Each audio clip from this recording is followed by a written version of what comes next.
Good evening and welcome to this Tuesday, June 1st edition of A Walk Down Memory Lane. I'm your host, Earl Basin, and joining me is co-host Dennis Brown. And our guest this evening is Allington Weldon. We are waiting on Jimmy Tweed, who was running a little late. He knocked off a little late, but he's going to join us later on. Well, first of all, Dennis, I'm looking forward to this one only because we would both remember this young man coming through the ranks and kind of we had to figure him out. As defenders, we had to figure him out. Quiet guy, just went on about your business. Yeah, for sure. He's one of and I would say to all Bermuda that I had the pleasure of coaching this young man too at some point in his career. And I always tell people that I coached 3 great strikers, in my opinion, and he was one of them.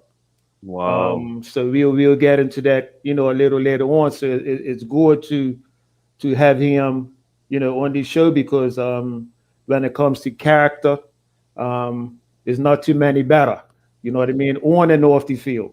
You know what I mean? So we'll get into that as we go along. But it's a pleasure, Al, to have you on the show and to discuss your football journey. Yeah. Man, thank you. Appreciate it. There's kind words. It's like, whoa. I'll take us through coming through the ranks of getting into that first team for Devonshire Colts, because at that time they had what would be considered a very, very talented team, and being such a youngster, it seemed like you fit right into that mold right away. Okay, well, when I actually broke through, I remember guys like Cho Smith. Cho was in the midfield, and when I actually broke through, I played in the midfield. Mm-hmm. It was weird. Watching those guys train was a bit intimidating because when you're a youngster and you're watching the first team play and train, you say, "Can I get in?" But you see the physicality and the pace of the game, and you're like, "I don't know," but. I remember it was February 19th, 2 days after my birthday. Spent 16, went right in, and out the rack. I think we played, it was Boulevard. And started the game, and then I came off for David Muda-Lamb. He was the person. Then Muda was a thing. He came back at that point, so that was something. But yeah, breaking into that team was something I was highly anticipated, and it was something. I mean, that was 1985, and so that particular year was quite interesting because I actually made my Eastern County debut early in the summer, and so that was something. And so from cricket and getting right into the football, playing, and it was nice. Really enjoyable, but it was a rocky road with, the kind of getting relegated and come up and down and stuff like that. So the responsibility right away was kind of on your shoulders. It wasn't no coming in, feeling your way and being groomed to gradually do whatever. You had to come in and make it happen. Mm-hmm. And so that was something. Yeah, Dennis? Yeah, Al, so I'm going to just digress just a little bit because I'm going to also get back to your Devonshire Colts introduction because I was in a conversation with somebody last week and I actually forgot that you went Paget Primary with Carlos. Oh my gosh, yes. And Carlos Smith. That's right. And Furbert was very instrumental in you. I believe it was yourself and Leonard and a couple of other guys. Jason Smith. Right, at going to Colts. To explain how you got to Colts from Paget Primary. Well, okay, that's a good question because the folks who are I'm gonna start from the beginning. The instrumentals. The first person that was really instrumental in my footballing was my Uncle Terrence, right? He used to drive the ambulance at the hospital.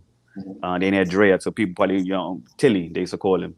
Okay. But he used to take me to the games at the stadium on his 10 speed. I used to sit on the crossbar. Oh, whoa. and we used to go to the games. Yeah, and that was when Wow. we was playing Mexico and the United States and Canada, all those teams, and Okay. they used to kick the balls up in the stands. Yes, Okay. yes. I remember that. So that was my first kind of introduction to football, watching it. Never really, I don't recall Ronnie Yard. Me and Leonard Hippolyte is my first cousin. Our moms are sisters, and we used to play around and kick and all that stuff, but nothing organized. So going to those games, going past your primary, my gym teacher, Mike Charles. Mm. Okay, so here's a coach man. Oh, okay, it's coming Yeah, up. so you see it. It's coming up. So it was a six-a-side tournament up the stadium. Mhm. They didn't come to see me. They had this tournament, and the star of the show, which you would know him as well, Dennis, worked with him, was Jason Smith. He used Okay. to be a prison officer. Yeah. Jason was the guy, and I was in the midfield. Jason was like the striker, but Jason had a Zico-ish type of vibe about him. He always liked that bending the ball and all that stuff. The guy was smooth. Yeah, I remember And that. he hit you this 20, 30 yard passes, nice, Mm. but he'll hit it and watch it. Guy, he's smooth. Yeah. But he was the guy. So it was Mike Charles up there. It was David Furbett. They came to watch Jason. And it was Walter Stevens. Hmm. So they were watching the game and they kept, look at this guy. Jason Bumble. They said, no, look at that guy. So kept going on. Yeah, Jason was doing some stuff. No, look at him.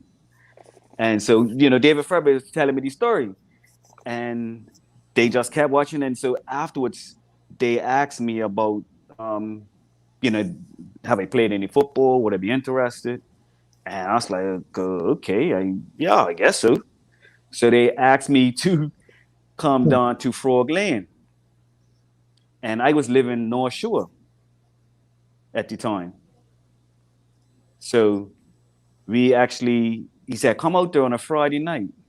So I went out there on a Friday night. It was daylight, but I was too scared because I didn't know these guys. So I went out there, and the old Frog Lane used to walk down Yeah. right next to the rack. It was the little gate, but I used Yeah. to walk down. So I walked on, stood by the fence, just peeped in the field, and I just stayed there until it got dark. And then I finally walked over to Coach Furbett and said, hey, Ellington Weldon, He said, okay, good, yeah. Come here tomorrow at a certain time, and we have a game. So I went there next day, played, scored 4 goals, and that was it.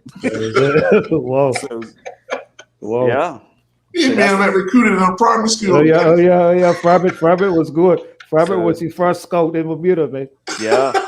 So, yeah, man. So, I was 10 years old. I remember just my first little game, and we had fun. I mean, guys like Freddie Lee, Dan Stovall, all this type of guys. It was a nice team, man. Yeah. So that was the beginning. You wanted to get back to it, Dennis, or Yeah, you go, Earl. I'm on. okay?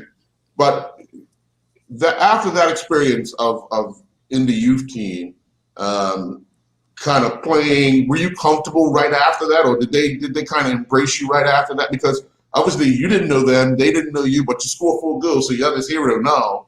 So were you kind of embraced right after that? Sure, yeah, because we just continued on and played and just kept banging them in. But the nice thing about it, I was able to play. That was obviously mini minors, Yes. and then eventually you play mini minors, and then you play minors, Yeah. and then mini minors, and bantam. So we played 3 games in a day. Yes. So you're always playing with the older guys. So Mhm. yeah. One of the things that Devonshire Colts struggled with was goalkeeping during your time. There were times where you didn't have a consistent goalkeeper, or so kind of getting through that, you guys would have to score goals. Yes. Did you feel added pressure in whenever you played? Look, we guys have to score at least twice because we don't have a regular goalkeeper that's going to give us a shutout every week.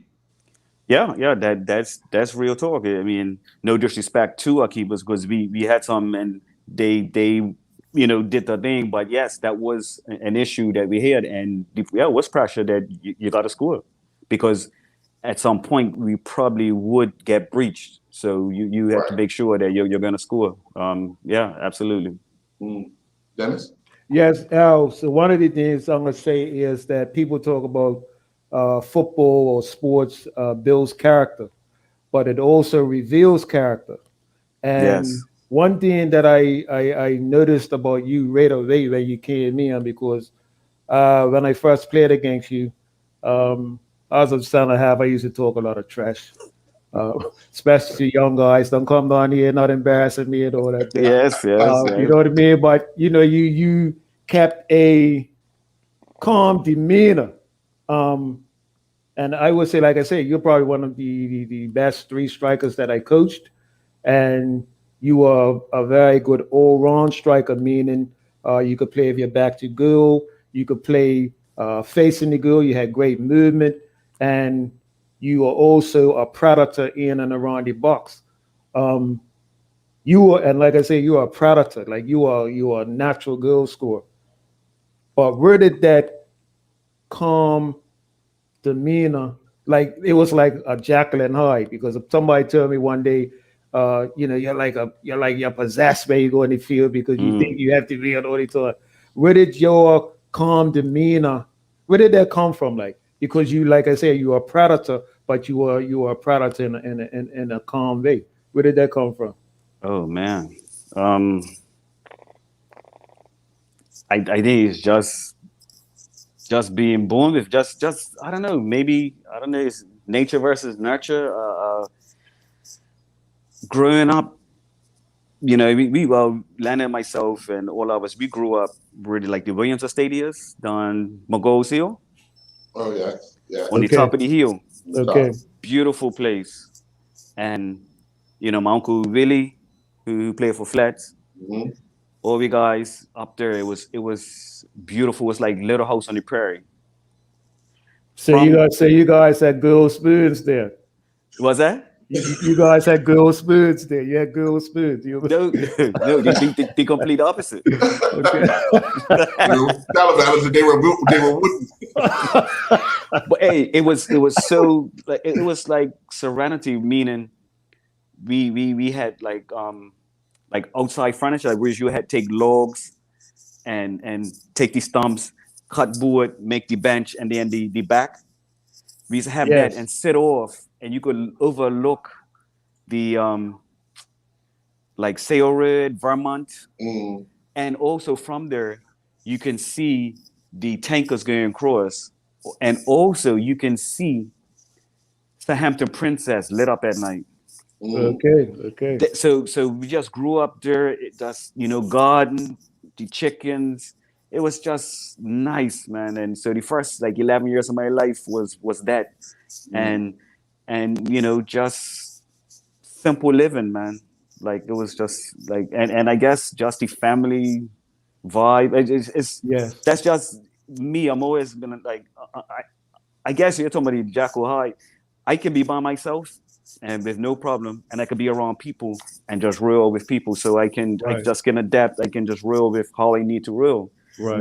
But I definitely can just be by myself, watch the clouds or the wind blow the trees. Yeah, that's just me. So yeah, it's just. But I enjoy football. I enjoy scoring goals. I want to score a lot of them. Yeah. And Keyshawn Smith gave me the nickname. I believe he's the one. They can correct me if I'm wrong, but he's the comedy vulture. Okay. So anything, I'm picking up. Yeah, that's a perfect name. So and a particular person, and I remember this guy always talking about you, man. Me playing in Somerset, and I just saw something come across the screen, just go. Nova Simon, she just talk about you forever. It's coming. I'm coming. I'm got a lot to talk. You see, you see that across the screen. But hold on. But Alan, He wants to take credit for Simon. Simon. No. Simon. You heard him say Simon wants it to was take petty. credit for it. No, let me tell you something. Norbert Simons, David Furbett, right?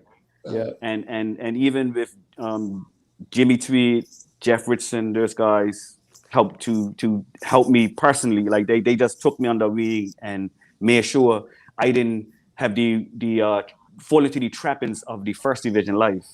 Right. You know what I'm saying? They protected me from some things.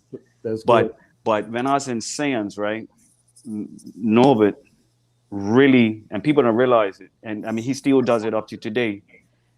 He just identifies a need and he makes sure that you're straight. Like it's so weird. I could recognize it now, but it was times that he'd just pull me aside, and I always try to do these right, know that there. It's like you're not perfect, man, and tell me, and say you're gonna mess up sometimes, and even he'll make sure that if I needed something, he'll take care of it. Right. You know, and David Furbett, I lived with Furbett for 3 years because I was living in St. George's. Remember Earl? We used to be down there. Yes. But I was going Sands. Yes. So I'm leaving St. George's like 5:30, 6 in the morning to go school. So I'm leaving him dark and getting him dark. And so I end up living with Furbett for my first, second, and third year of high school. And so him and Miss Furbett and even the extended family just embraced me. So the Rileys and all those folks up there, Right. and all of them, they just embraced me like I was the son, and all of them, and the Wilsons and all of them, they just took care of me and blessed me, and that was something, and it's amazing, you know, because they didn't have to, and they already had the children living in the house, and then I'm coming in this outsider, and it was a weird dynamic for me that, you know, wow. Like this is just what people do, you know. And but David Furbett, Norbert Simons, those guys really helped mold me in who I am today. And I saw Simons the other day, and now people keep talking about, you know, our daughter and stuff. And he said, well, the extension of that is what you helped with me, which now with her. So you had a hand in that, you know what I mean? Right. With my kindness and her kindness and the things she does, and yeah, it's amazing, and much props. And I even got the chance. I made sure my son, I said, look, this is one of the guys that helped your daddy to be who he is, and made sure that let my son know and tell him, and you know what I mean? Because we have to give people the flowers while they're living, you know, and to make sure that big him up, because he really, really helped me. And he knows that. I think most of the school knew it, you know. Sometimes I'll be hungry, and they're like, come on, let's go get something. I'm like, Scott, how you know that? But now I'm older, I can realize, you know, he saw certain things. But he had a big hand in the development also, because I was trying to find some research on it, but he picked me, and most of them probably thought it was favoritism, but I played All-Star in my third year, fourth year, and fifth year.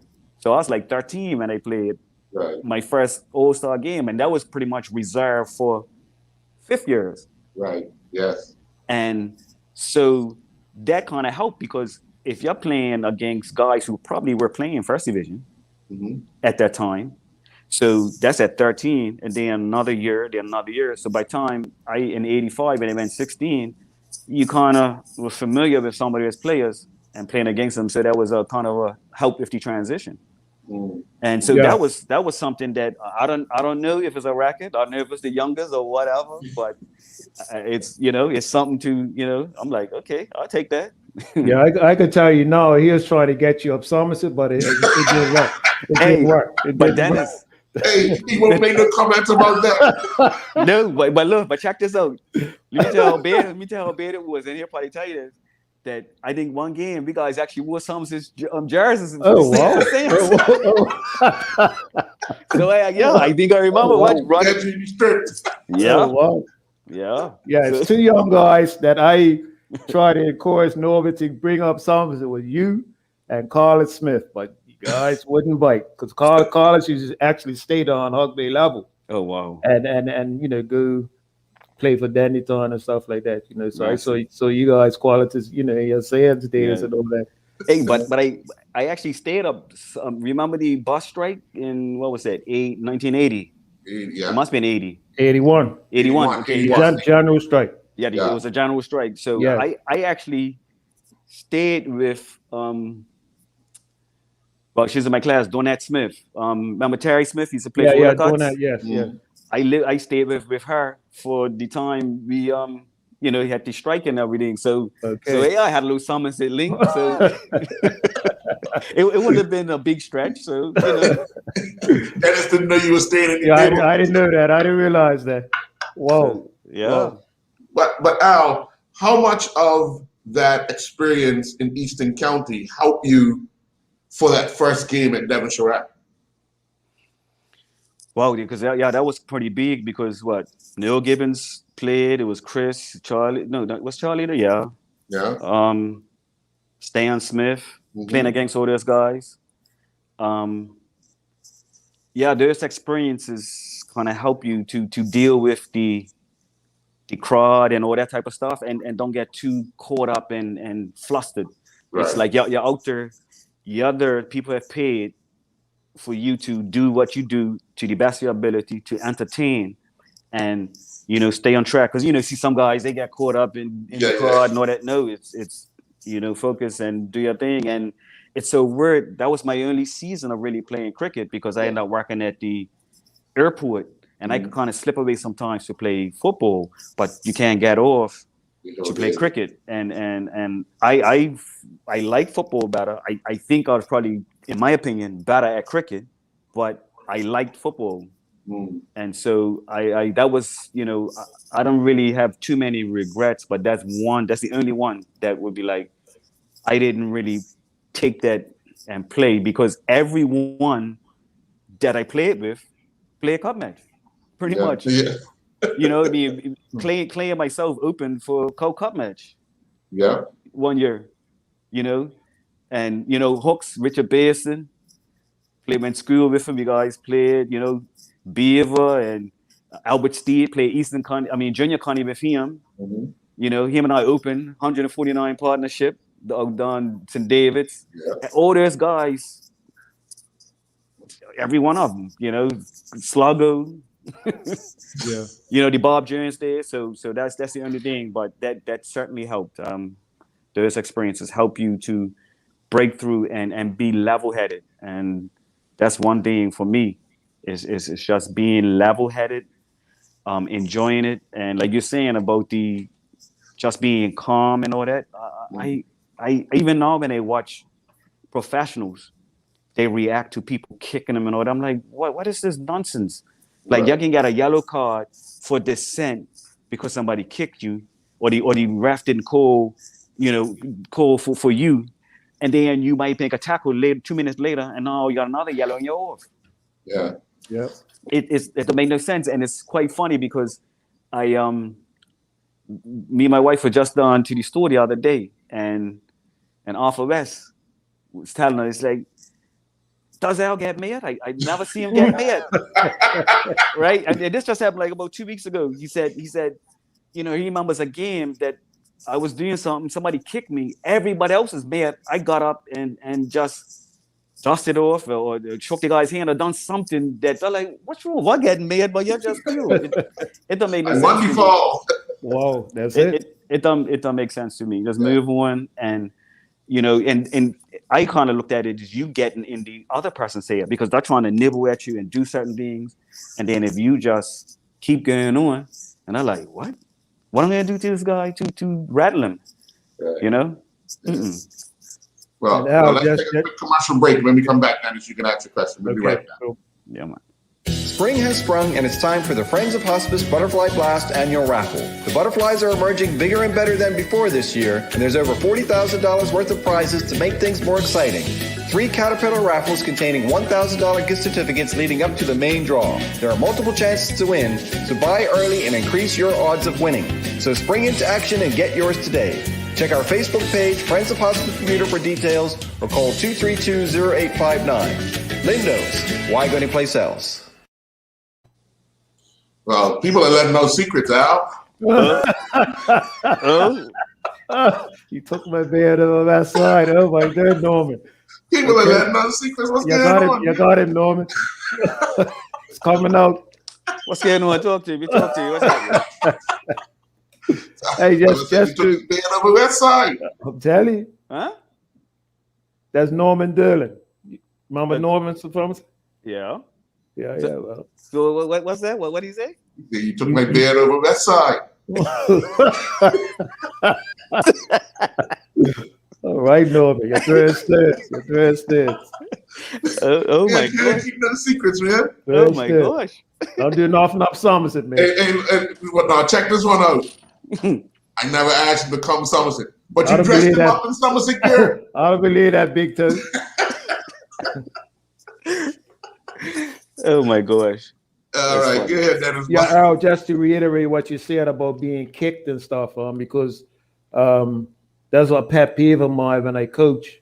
And even you hear parents saying, don't kick my son, don't kick my son. But I always say to players and even to parents that if your son's playing football, expect to be kicked. Oh yeah. Contact sport. If you don't want to be kicked, go play tennis, go play golf, go Mhm. play something else where it's not a contact sport. But if you're playing football and if you're skillful like you were, if you're good like you were, you're going to get kicked.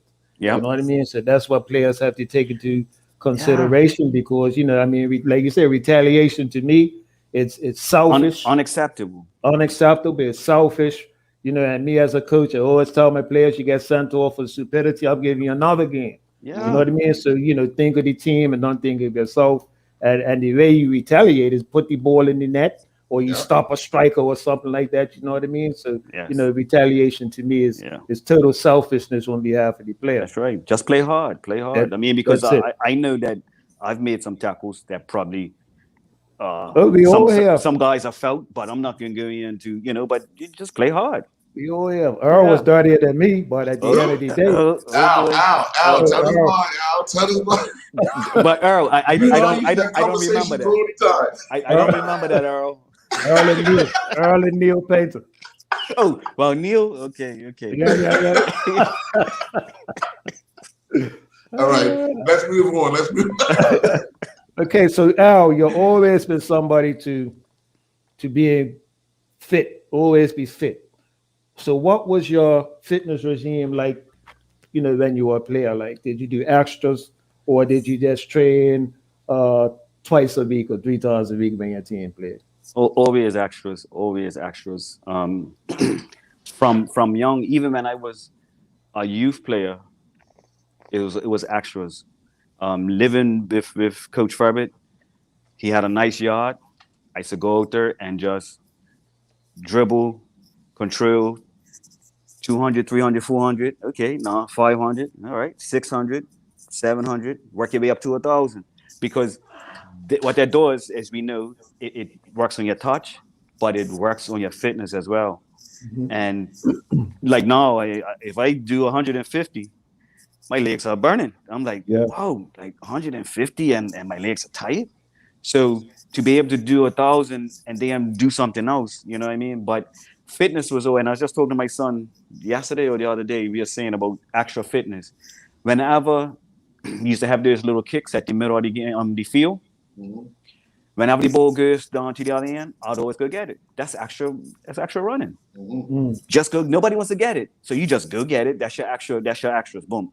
But even also with that is picking extra days to do some extra running, to do some stuff. It's necessary. If you're not going to do that, then you're not going to get to the level that you need to be. Because my thing was always, it's always good players. What is the difference? And now even more so, you can't just be a footballer. You have to be an athlete who is playing football. Mm-hmm. And that's why when you look at guys like a Justin Donovan, Naki Wells, these guys are just physically fit and athletes, and then they can execute what they got to do instead of you get a baller who could just play, but after 10 minutes, that's it. There's no way that Ronaldo, Messi, and all these guys can be able to do what they do if they're not fit. Mm-hmm. So the extras, you have to do that. And even like when I was still playing, we used to train and stuff. And where I live, we have the hill right behind PHC, and that hill that takes you right over to Khyber Pass. That's my training ground.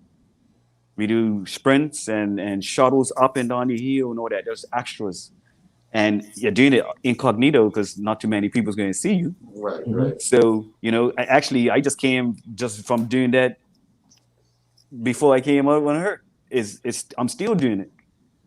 You know what I'm saying? So if I had to have a little kick, I can be able to represent a little something because I'm still trying to keep in shape to keep fit for life now. But you have to do extras. I'll give that advice to any young player if you want to be the best, and you have to do the type of runs that you're going to do in your game over and over. Because if I'm a forward and I'm gonna from halfway line to the goal, you're gonna have to make that hard run 5, 10, 15 times a game. So your training regime should be doing some type of base training, and then you're gonna do that. So that when it's not gonna be new to your body when you go train, and when you play. Your film will probably ring during this conversation because Ray's probably looking for a striker. Well, you know what? It's weird because twice I've actually come out of retirement. Yes. And it's a blessing because people know what they're gonna get. Mm-hmm. You know what I'm saying? So they know your regime, they know your work ethic, and they know the quality you can bring. But that only comes through doing what I done before. Mm-hmm. And so, like now, I hope I got myself in trouble. But like you said, just saying that I'm still doing my heels. Right. So see what I'm saying? So it's you gotta get in shape, man. You gotta just get in shape, prepare, because fitness is the key. Fitness is the key, man. Have to. You mentioned the date of your first game in senior team, who your opponents were. You remember your first senior goal? No, that I don't. I was trying to remember, and I was like, that's kind of weird because you usually remember the first. I remember my first goals when I was first played football, my mini minor days. Yes. I don't. I actually even trying to remember the first Wolves goal. I don't remember that either. I mean, you try to score as many as you can, but I'm like, no. I remember my little girl when I was 12, my little bicycle. Whoa. Whoa. Yeah. Whoa. I remember that. Whoa. But out of all the goals you scored, which one stands out for you? Well, that's one, but I mean, I was 12 years old, but that one stands out because it was such highlighted because Kevin Keegan scored the bicycle the Saturday night. Right. On Big League Soccer. Yes. But I didn't watch it. Oh. I never saw it. And so after I saw it, his was more still on his leg and a side. Yes. If I remember correctly, yeah? Yes, I remember that too. Right, it was on the side. But when we guys, and like I said, 12 years old playing Crystal Palace, which was the older, remember that was an older group. Yes, under 16. Under 15 there. So Walter Musson, Paul Can, Troy Simons, I think he was in goal, all the big guys, they were playing. So playing against them. And UOB went on and just razzle-dazzled them like Marius and crossed it. And so I'm running in, but it came just behind me. So as it came behind, I just ran up, bumped, and scored. Now, it just was instinctive. But everybody thought that I saw the goal the night before and said, let me emulate it. I never saw it. Whoa.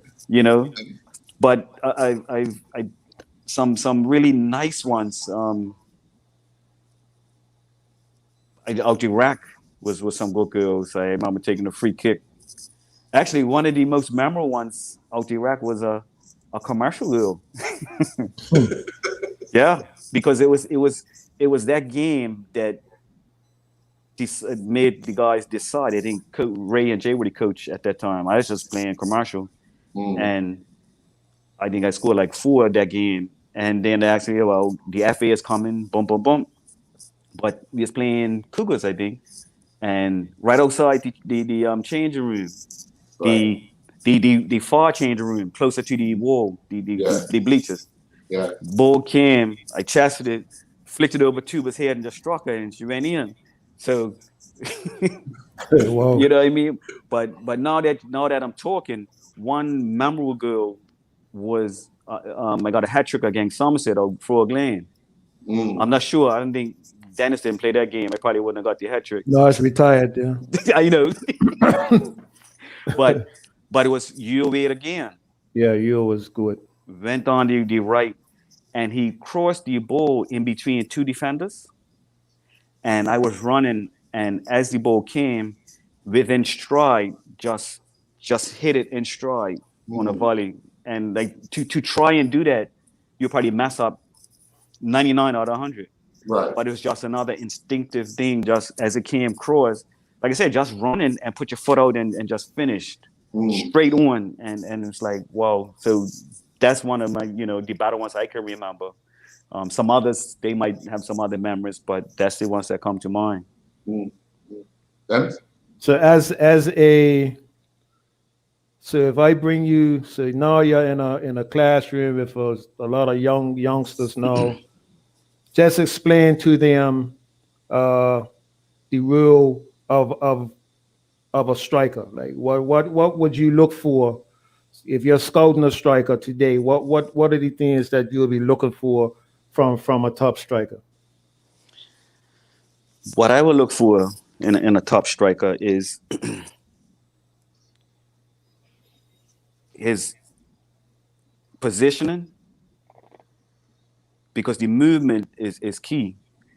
Because for me personally, it was so simple that all I used to do was when like there's runs I was telling you with UA, when he did his thing, and when he decided to cross, or just before he went to cross, I went in. As he made contact with the ball, I'm fading out because the defender can't look at the ball and me at the same time. Right. So as soon as he makes contact, I'm going. And now when the flight of the ball is going, that guy don't know where I am. So I would watch people's movement. I would check the temperament of, do they like to score goals? Because I even listened to the commentators was saying Rashford, they think him and Martial are more into creating and beating guys rather than being a guy that's going to score 30 goals a season. I'm the 30 goal a season guy that I want to score. All I need is the ball. I want to touch it once and I'm shooting. I ain't going to try to beat you. I'll be looking for that type of mentality. What does this guy want to do? You know what I mean? Does he want to look good and drill and beat guys? Or is he the guy that wants to put in the net like Harry Kane? Addison Cavani. Excellent. That's what I'll be looking for. Is what does he want to do? If that's okay, that's my guy for there. If you want to be the guy, like you always the guy crossing the ball, then you need to be out there. But underneath you and her, if you're not looking to score goals. Yeah. Now you did mention Jimmy and Jeff and Norbert and David Ferber were kind of like your overseers to make sure that you didn't get in any trouble. But getting into the team, how did that feel? Playing with some, as you said, Cho was in the team, so you had senior players. You're this junior player, settling into a rhythm of Devonshire Colts. Even outside of that, Al, Lorenzo Simons. Oh yeah. That's what I'm. He was.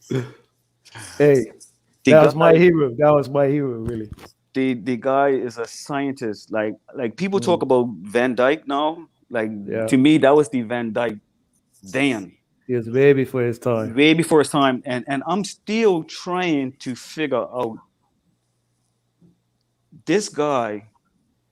was able to direct the team from center half, still play, direct guys to do certain things, and still play like he just directed. Like I'm baffled. The guy was such a visit. Like and another thing that I think about is that when he took over the team and started to coach it, the stuff he had in mind, because he changed the way we played, even the drills of getting in shape with the ball and doing certain things like the Coca-Cola special, he called it. You know, you're going to head, chest, knee, foot, and you keep going, see how many consecutive you can get, or a guy throws it to you, you do it, you pass, and you do a shuttle. So I'm saying this guy started the game so much that when he took over, he already had his plan in place and implemented it and took us to another level. And I'm just like grateful, like to be coached by this guy. Lorenzo was a mastermind, and he came up with that. You know, the way we played, we walked through it, we did it, and all that there. But teams got caught on. They knew how we were going to play, but they couldn't get the ball until somebody would mess up. We'd be able to bump out the back, left, bump. This guy goes in, he comes out, you go. So everybody had to handle the ball. You know what I mean? So you had to know where you had to be. You know, you had to know your role, and just move accordingly. And if somebody moves around, then you take up and you stay there until they settle. And it was amazing. And the guy, not just football, he's a brilliant person. Like I had to do, I actually did a biography of him when I was up to college. And I was like, who am I going to do this on? And I did it on him. And he's an intelligent guy. Like people just, they see sportsmen and don't realize that that's just one facet of their life, you know? And Lorenzo Simons, man, is, you know, and then I got a chance to play with his son. And but Lorenzo is Daddy is the master. Oh my God! Never saw him get rattled either. No, never. At times, you know, he had a little rude streak at times, you know, but he had the characteristics just like Al, very calm under pressure. I mean, he showed me so much. Like when he basically took me under his wing when I first came to the national team at 16, and you know, he showed me so much, man. Little tricks here and there and things to do. And like Al said, the guy was like the director of an orchestra, like just talking to everybody to make everybody's job easy. And that resonated with me. And I started that same type of philosophy and, you know, talking the whole game, like not just when things go wrong, but you're talking just to make things easy for yourself. And yeah, man, I have so much to be thankful for him bringing me through once I got into the national team. Yeah, he. We're going to take another quick commercial break. When we come back, we'll have more with Allington Weldon. We'll be right back. We're welcoming back the often featured Whole Food veterans Bragg Live Food Products, renowned for their live probiotic organic raw cider vinegar and savory seasonings. Paul Bragg is the man behind the products that has originated health food stores, restaurants, and spas, and promoted nutrition education through the media, helping lay the foundation for the enlightened way we make healthful choices when we shop for and prepare food. This month we're featuring Bragg Organic Raw and Unfiltered Apple Cider Vinegar and Organic Extra Virgin Olive Oil. Lindos, why go anyplace else? There he is. Welcome back. Dennis, you have another question? Yes, so now you started in 1985. Now we're going to 1988. A Devonshire Colts team that I believe was undefeated in the league, I believe, coming up against Somerset Trojans in the FA Cup final. Yes, sir. At Somerset. And Colts had basically a young team sprinkled with guys like Jimmy Lorenzo, Chumpy. But I remember the young guys like Craig Smith, Ray, yourself. What was that like playing? Was that your first FA final? I believe it was. Yes, it was. It was 85, 88, yeah. Yeah, so, I mean, I remember the atmosphere, like the crowd was like, it had to be like 5,000 people at the match. What was that like for you to play in your first FA Cup final? That was amazing because the crowds back then were like I said, chock-a-block, probably 10 deep, all on the bank. Yeah. And the atmosphere, because of, I think we were in the second division, right? Yes. Yes. So just that narrative of the great Silver City, Somerset Trojans, Devonshire Colts with this young team, getting what's the word, promoted and coming up and playing this final to make history. What can we do? And it was amazing. It was a hard game because we had a replay. Yes. Yeah, the first game was 0-0. Yeah. So just playing that, like you're on center stage, and everyone's coming to watch this game. And like I said, Somerset Trojans with Dennis Braun and crew, like these are staunch, top of top type players, and they're not gonna give you enough. And Jay Simons and the rest. It was, Troy Barkley, like it was amazing. And to play against these guys, and first of all, like I said, it's a 0-0 draw. So yeah, how'd you earn against this formidable team, and then to do it all over again? And actually, I believe we actually went up there in buses, if I remember correctly. Yeah, you went up in buses, and your spectator set were Somerset Trojans spectators usually sit on the southern end, so we took that personal.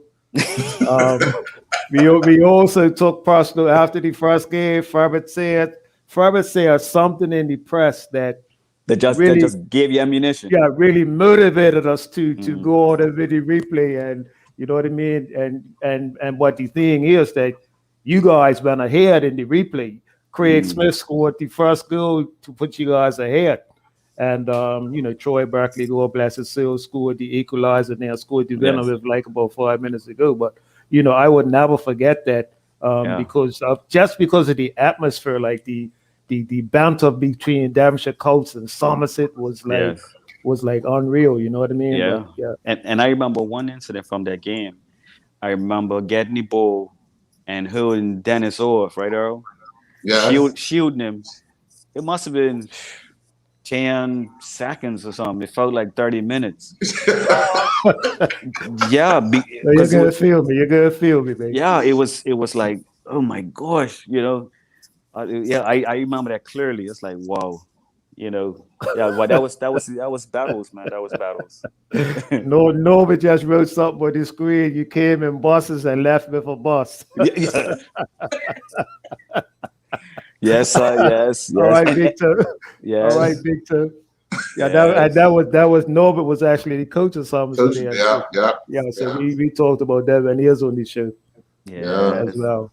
So, yeah. So Al, take us on a journey of your time at Devonshire Colts in the senior team before you decided, you know what, I'm gonna hang up my boots for the first time.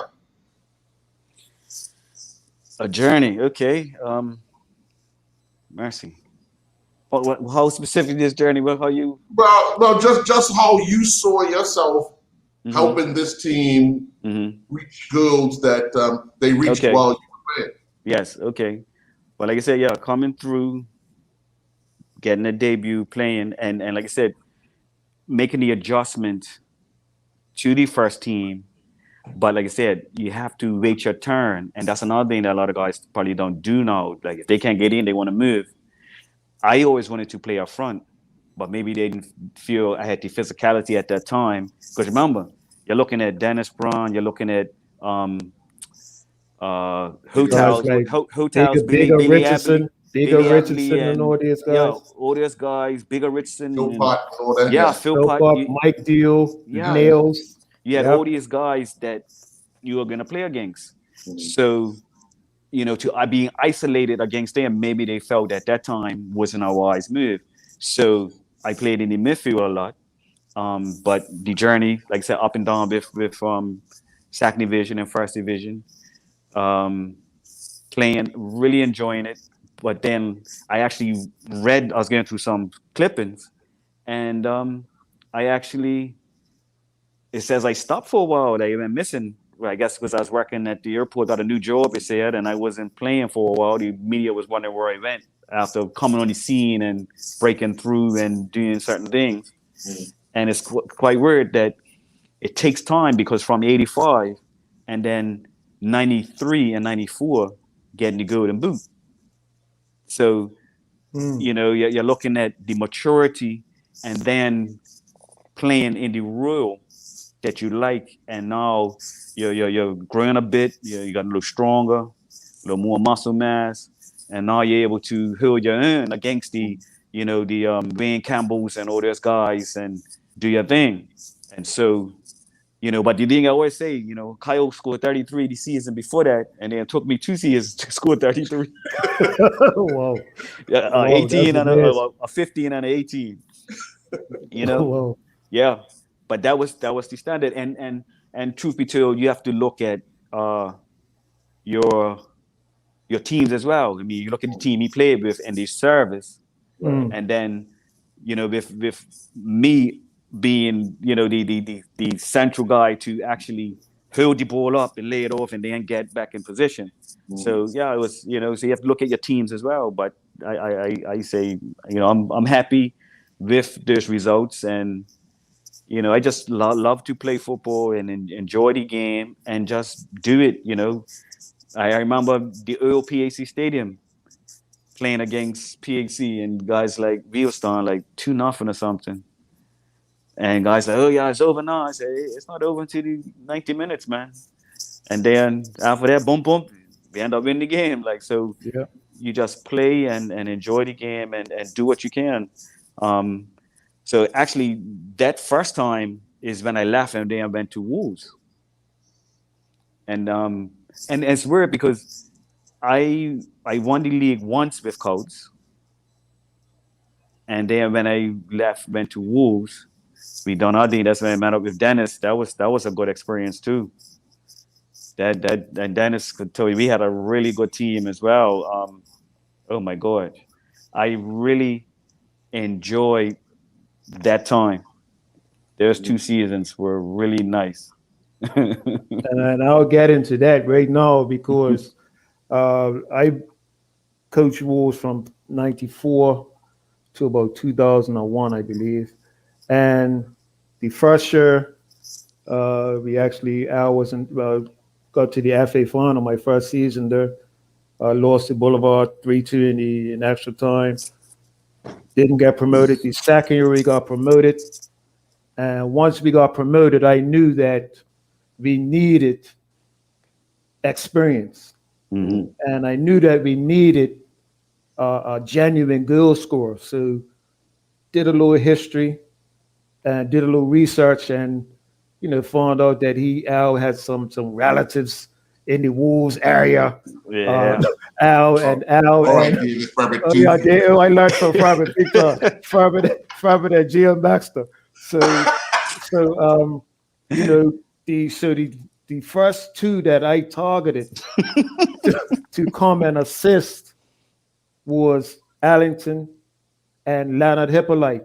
Yes, sir. Right? And those 2 guys, once we came up the first year, we actually came 4th, and I believe Al scored well over 10 goals, 10, 15 or something goals that year to help us come 4th. And I didn't, and a lot of times I just used to leave some of the comments, and I just used to listen to Al talk to the young guys. Right. And sometimes I didn't even really have to say anything because of the advice and he was giving the young guys, because back then, guys like Jared Peniston and VJ and Torrey Davis and Jerry Riggers, and these guys were like 16, 17 years old.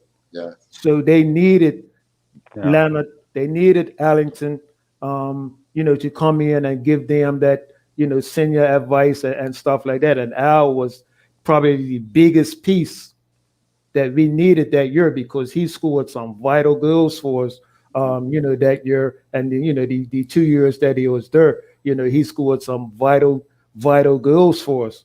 And, you know, I mean, that was probably one of my most enjoyable times as a coach, to see such a young team go from not winning anything in the Premier Division to ended up winning, you know, 2 trophies the Martin Randy Dudley, you know what I mean? And that community just went crazy once they done that. But Al, Leonard, people like Beaver Ray, Oh yeah. people like Nakia Smith, Yes. Anthony Corey Thomas, Sharif. Corey Sharif, Nathan Webb, these guys, you know what I mean, really embraced, what we brought to the table, and they just ran with it, and this was some enjoyable moments. But it was, I would say Al was the biggest piece, there to ensure that these guys stayed humble but hungry, and and they did what they had to do. You know what I mean? And it was so great to coach him, man. You like I said, his like in the top three of the strikers that I've coached, and I've coached over 35 years, and his in the top three. You know what I mean? When it comes to character, when it comes to performing, when it comes to being a real model, you know what I mean? This guy, is the top, and I'm only sad that we didn't get to see him play at the national level too much, because he was that good. You know what I mean? So when he came at Wolves, he was definitely the man. Yeah. Well, Al, let me ask you, who were some of the players that you enjoyed playing with and getting the most out of them? Oh man. Beaver Ray was one. I mean, well, let's start from younger. Definitely U of A, playing with him, because he's the one that kind of helped tough me up a bit. You know what I mean? We used to train and do stuff. He used to kick me up and like, yeah, come on, man, you got to. So he helped me. But the ability that guy has, or had, when he was playing, to unlock a defense or even stop forwards, he can play so well, from like how Johnny Newsom. Yes. I mean, John Barry Newsom, I'm sorry. John Barry Newsom. Yeah. That's how he could play just as good up front as he is down back. And actually, when Dennis was talking about it, I'll get back to what you're saying, but it was a game that we played against Village of Iraq one time. I don't know if you remember, Dennis, with John Barry and all the guys. Those guys came back from school, and the way we knocked the ball around against Village was unbelievable. It was like the best game I can remember playing. It was like, wow. But I'm close to 60 now. I can remember some things. So, and all those balls I used to hit, sometimes I can't remember. So I just threw it. I can't remember that one. I just threw it. But yeah, playing with, like I said, obviously playing with Lorenzo, that was like crazy. Yeah. Even when I broke through playing with Jeff, because Jeff used to win a lot of headers. Yeah. And so it was him going off of the header and my pace to kind of get the knock on. And just, it was beautiful. Like playing with Craig Smith, Ray Jones. Like it's so many players that you just enjoy playing with. Beaver and I had a really good understanding. Obviously, nice with Leonard as well. But to play with Beaver, not having to say nothing, just it was just in sync. Right. And it's just a joy to to just play. You know what I mean? Yeah. Yes. Yes, and to go on that, Al, what was probably your most memorable occasion in all of your football? Like, whether it's a girl outside of that when you were 12, your bicycle kick. What was probably your biggest achievement in your eyes, playing football? Oh wow, the biggest achievement. Wow. Oh, that's a good one. Outside of making about 10 children, what was your biggest achievement? Dennis.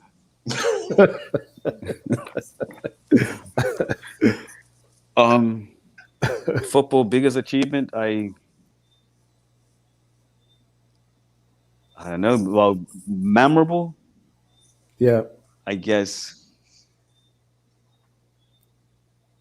Oh my gosh, got so many good memories.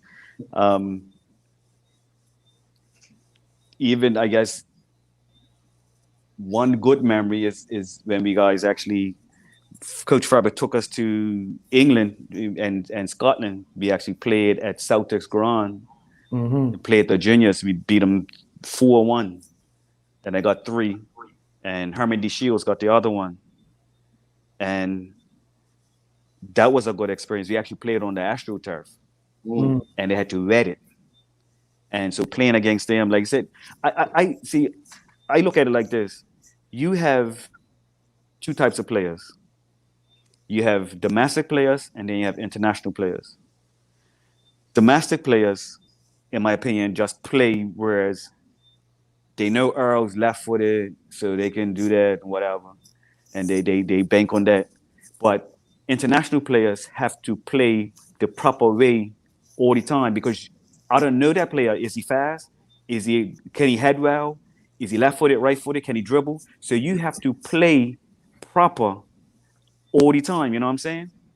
So that in itself, so playing against unknown opposition was always good, because you can measure yourself right off the bat, and if you do the wrong thing, you can get burnt. So you have to play proper. You know what I mean? Like I just enjoy the improvement year by year. I guess that would probably be, now that I'm talking about it, my, I guess, biggest achievement is I felt that from now that I stopped playing football, I've improved every year, because I was right-footed predominantly, but then I worked up to be both-footed. I could take free kicks, penalties, corners with my left foot, just like I could take my right. I feel I can head the ball pretty decent. And I feel that I can play any position to a level that if my team needed me, I could play there. So that in itself of evolving and growing and improving that to play, you know what I mean? And just because if you finish playing football at the same level that you started, then you've missed out. You missed out. You have to have said, I've improved. And I like that part that and I talk about it and Albert Derlin was another one that just before I broke in the team, he did some individual stuff with me and just kept working on knocking the ball up, shield it, fake left, go right, fake right, go left, and finish, and doing certain things so that you worked on both sides. And if you have a player that can dribble and shoot and handle the ball left or right, you're going to have problems. You know what I mean? And so I enjoyed it. I mean, the youth World Cup team that we guys went to Trinidad with Vincent Cotrot and Andrew Bascom as the coaches. And this is a team that had Kyle Lightbourne up front on the left, myself, the striker, Kevin DeRose on the right, Albie Smith, Clark Riley, and Albert Smith, Clark Riley. Who else is in the midfield? Oh, and Goda in the midfield. In goal was what he named Dale Fox and Devray Noel Simmons. There's were the goalkeepers. We had Randy Horton's son left back. Ramsey, he was a Ramsey, yes. I believe. I think Augustus on the right. We had a nice team. Right. But my goal was, no matter where I played, whatever team I played, is I want to school girls. And I think I've probably done that from mini minors up to be the leading scorer in whatever team I'm playing on. That was my goal. And so even in that, we scored, I got 4, which was the highest at that. We played 4 games, I got 4. And that was the highest for that tournament for Bermuda.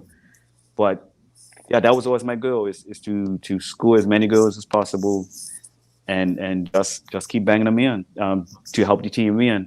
Now, like Dennis said, my international career, it was always some issue that would happen. You know, I remember training. We was training at the Earl Police Field before they changed it. You had to go down the hill and all that. Yes. And I remember training with yourself and all the guns, right? And I'm like, man, I'm here with Dennis and Kenny Thompson and Baxter and like all these guys. I'm like, what? These are like the creme de la creme. you know, and I'm like, wow, this is something. Hmm. And training with him, and it was nice. And also, what happens when you get all good guys together like that, you have two. I got two revelations. The thing that the guys that you looked at were, you thought they were good, they really were good. And then some guys that you thought were good, they really wasn't. When you put them together with guys of the caliber of a Dennis and Lorenzo, it showed up. It showed up guys that really, really were. And I was like, wow, I thought this guy was a little better than that. But it's good Yeah. because that's not a diss. That's a, you recognize it and then you do what you need to do to get up to the level. Yeah, exactly. You know what I mean? Like it's either gonna help you or harm you. Like how do you look at it? So, you know, and but the character and the work ethic and just working on your honing your skills, because even Mark Trott afforded me the opportunity to be on the Olympic team and be one of the overage players, because you could pick three, right? Remember, you could pick three. And but that was the time when my son was being born, and that was, the game was in Argentina. And I was like, just giving birth, like, I don't know about that. You know what I mean? I mean, some players would be like, yeah, it just didn't resonate with me. And I think because of my own family life of my dad not really being around, I want to make sure that I'm there for my, my kids. And that was a decision that I made. Some people didn't like it or whatever, but I made the decision. I'm thankful for the decision. And you know what I mean? Certain things like that, because even now, like you kind of coach Ian and then go out. So people are like, oh, you're coaching this? Yeah, I've done it. I've helped me and Fairbairn and all that there with the guys, but I've always been there with my son and worked up with him. So, you know what I mean? I feel you got to coach, start Ian with your own family and then go out. Because if you do the other way, then you kind of lose your family, but you got the other folks that are benefiting from it. So I wanted to do it that way because, like I said, you're kind of molded from your past. So I want to make sure, and I really enjoy it. Family life is really important to me. So, but I'm grateful because so many people showed me love and respect and made sure that I was taken care of. I'm probably lived in almost every parish, and so many people, they call me the son. And but like I said, you kind of just keep paying it forward and just help people, and that's what it's about. Because sport is it's an avenue for you to grow. I mean, you think about it. Look at the microcosm of how it is in Bermuda. Like Dennis Braun is like Dennis Braun. You know what I mean? The Psalms of Trojans and whatever. And people have access to him, like how people would think of me or whatever. But we have such a small scale of this notoriety and whatever you want to call it. Can you imagine from a LeBron James perspective? Mm-hmm. But look at what we have just in this little island. And so, you had people like much older than me calling me Sir or Mr. Rowden just because I play football and they liked how I play football. Yeah. And so you can't take that lightly. Like it's like, wow, man. I remember even a time me and my wife, we talk about it. We started to go to church. Like it was a minister that found out who I was, and it's like he went crazy because he is super excited that I'm Valentine Rowden and football, and I'm looking at him as it's a man of God and his minister and whatever. But he's looking at me and he is excited that I'm there and talking to him, and I'm like, wow. So even though people don't go out and look to be role models, but you people just look at you and they kind of gauge you and watch you and stuff, and not to change your lifestyle that I have to do this because of whatever, but just do you. But if that's part of you, then it'll just come out naturally. And that was just me. I wanted to just be me, and I'm glad I'm comfortable in my skin. And like even I was reading something about Conte. They keep saying that his name probably won't come up with the Ballon d'Or because he's not got the right personality. He just chill. He runs away from the spotlight and all that there. But he's the one that makes it happen. Yeah. And you're looking at this guy is won the Premier League twice, the World Cup, he's won now the Champions League, Yep. and now, I mean, he won. I think they won the Euros, right? No, they can win the Euros. Like, say, Yeah, if they they came win the Euro, second in the year. right? But if he wins it now, like this guy he Yeah, can have yeah. it all. Yeah, for sure. So, but he's just an unassuming person, and that was never my makeup. If I do that, people would know it's fake. So I'm Right. not the one that has to just let your game speak for itself. Yeah. You know what I mean? That's how I always try to do it. And remember Glevin Bean? Yes. He worked at BTC. When I first started at BTC, he was working just around the corner from me. And he heard people calling him name and stuff. So he came out and he's looking. And he says, Allington Weldon? I said, yeah. He said, you? I said, yeah. He said, yeah, Allington Weldon? I said, yeah. He said, you're the guy that's scoring all those girls? I said, yeah. He said, they must have let you score, man. Because he's looking that I'm just this tiny little guy. Yeah. It's like they must let you score, man. They must have let you score. No, what? You know what I mean? And I'm like, hey, I don't know. Come watch me play once. That's it. For a play against me. Yeah. That's it. But you know what I mean? You just do. But it's about, number one, guys.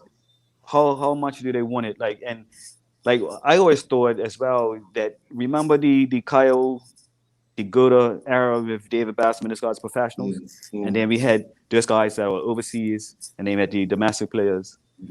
But I wasn't in the mix at that time. But my mentality would have been, I'm not letting those guys in the team. Right. You have to adopt a professional mindset, because and I'm sure guys are like, okay, well, Gilda's coming back, Kyle's coming back, in the team, first pick. No, what?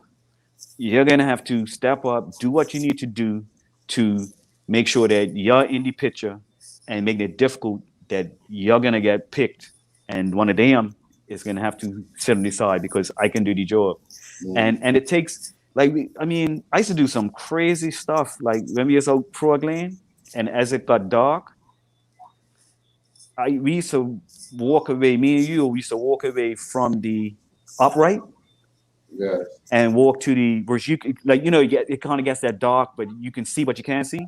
You can see not right. I can see the line, but you can't see 10 feet away. Right. Like that. We used to take the ball and try to walk in a straight line to the 18-yard. And then we'll shoot and see who could hit the upright, but you can't see it. So that was technique of hitting proper. And out of 10, sometimes I wait 5 times. Ping, shoot, you heard the net. Ping, stupid stuff like that people don't think about how to train yourself for your shooting ability. You know what I mean? Like you just made up stuff to help you to be better. Right. And yeah, it was beautiful. And to talk about you, he's answered all my questions. So to talk about you, man, I stopped him about a month ago, and I said, you, man, I'm gonna be straight up with you. You were probably one of the best players I played with in the national team, and he looked at me like, he was a deer in headlights. Like I said, yeah, you were probably one of the best players that I played with in the national. But you was so talented. Like you said, he played right back, left back, center midfield, number 10. Yeah. Right wing, left wing, up front. And even in goal. Yeah, you know what I mean? The guy was that talented. He was that talented. And it would be disrespectful of me because Shaba put something on the screen. Because I also found out that he went Patrick Prime, if you guys Raymond Young. That's your goalkeeper. Like, he said Al was always a good goal scorer. Yeah, he said he's putting it on there. Al was always a goal scorer. Primary school, you know what I mean? So yeah, you guys had some talent. But my last question for you, Al, before we go is because you played with Jeff, man, and I always rated Jeff Richardson him and I, Jeff's been on the show too. And We used to always have bets before games of, Mhm. who's going to win the most headers and stuff like that. And because Jeff was a small guy, Jeff was good in the air. Yes. You know what I mean? And Time. yeah, very good timing. Like Jeff taught us, Lance Braun. These guys were Damon Simmons, who also played for Colts. But Jeff, what was it like playing with Jeff? Real quick before we go, what was it like playing with Jeff? At Devonshire Colts. Playing with Jeff, he kind of led the way. Like I said, him and Jimmy helped me, brought me along. But playing with him, he brought an aura. Like he was that guy that he can hit with both feet, free kicks, and when he catch him, like he'll dribble, and when he hit that ball, Yep. Mhm. he can hit him. And so watching him, you just absorb and learn, and to like you watch how his timing with his headers. I mean, it's like he gets up there like how Ricky Hill, they get up there and Yep. have a conversation first before they hit the ball. Yep. Yeah, Yep. so it was beautiful Yeah. to watch. Jeff was good. Yeah, so you just learned, and I just enjoyed. That was my first, like I said, coming in and playing with him. It was fantastic. I really enjoyed it. I just like football, but being around guys like him and watching what they did, and just try to emulate and learn. Like you said, just be a sponge, and just absorb and take what the good things people do, and you make it a part of your game. And like I said, keep improving. Just keeping improving. That's my biggest thing. Just to And my improve. last thing before Earl goes on, right?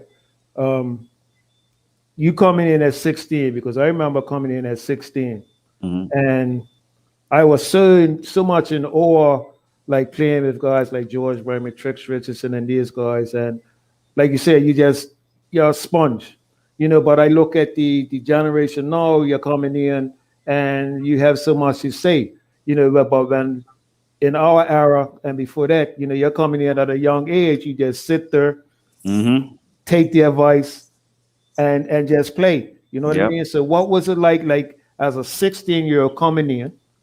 You know what I mean? Did you have much to say in the change room, or did you just take the advice? Oh no, I ain't saying nothing. Yep, that's Nope. it. That's Nope. it. That's it. And You ever was in a change room with Joe Trump, yeah? Yeah. Joe Smith. No, Joe Joe Smith. Smith, sorry. Joe Smith. and I'll tell you, being in the changing room on the field with Cho, Yeah.